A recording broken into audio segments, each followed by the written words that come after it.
Vous avez entendu comment, dans son discours, il appuie sur ce mot confiance. C'est une façon d'exprimer les choses qui va amener notre cerveau à intégrer cette information beaucoup plus précisément. Même si on ne se souvient plus de tout, ce dont on se souvient, c'est le mot sur lequel il a appuyé, le mot confiance.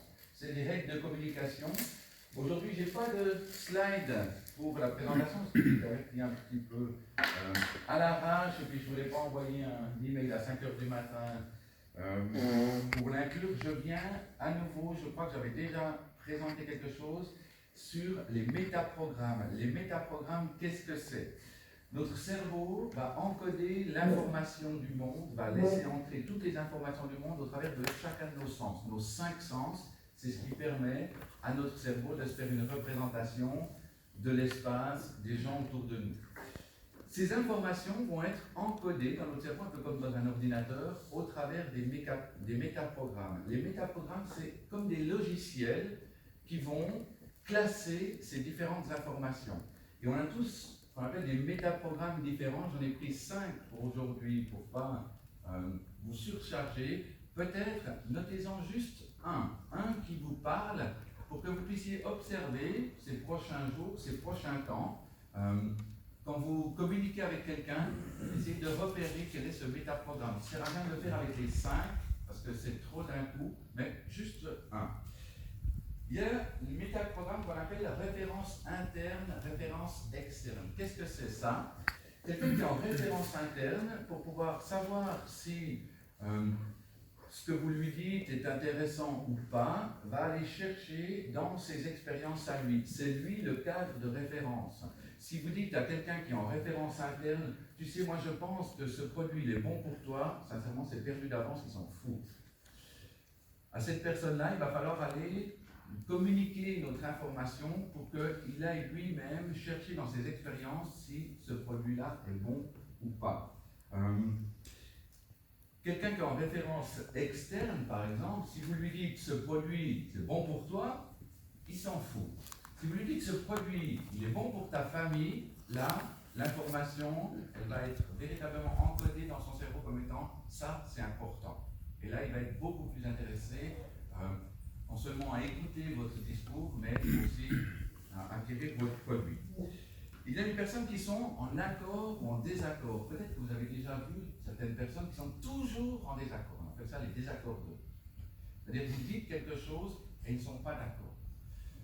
Ça ne pose pas de problème en fait, parce que les personnes qui sont en désaccord, dites-leur l'inverse de ce que vous voulez. Moi je pense que tu n'as pas besoin de ce produit. Et s'il est en désaccord, ben forcément, lui il va plutôt dire « Ah non mais je le veux ». Il me dit que j'en ai pas besoin, je le veux. Il y a des personnes qui vont mettre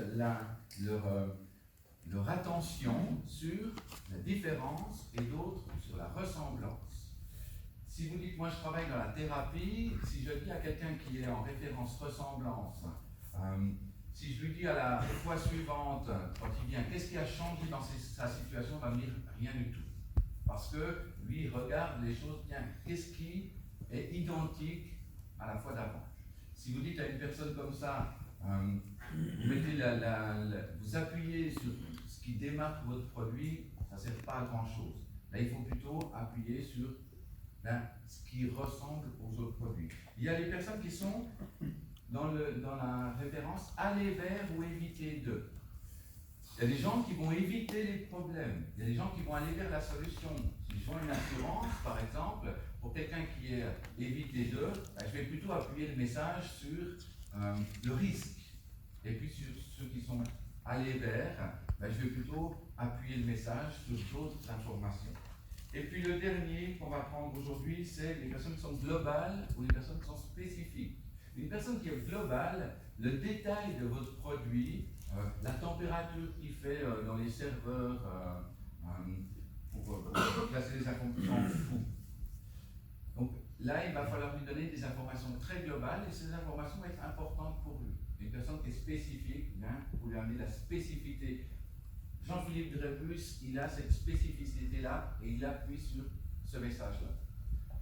Observez, regardez un petit peu, j'espère que vous avez pris au moins juste une note entre entre ces différents cadres de référence et puis que vous observez ces prochains jours, ben tiens, la personne que j'ai en face de moi, ou les personnes que j'ai en face de moi, ou dans la famille, mais ils sont plutôt comme ça, ou comme ça. Et si vous avez une amoureuse ou un amoureux et que vous déterminez ça, c'est super hein, parce que vous obtenez beaucoup de choses.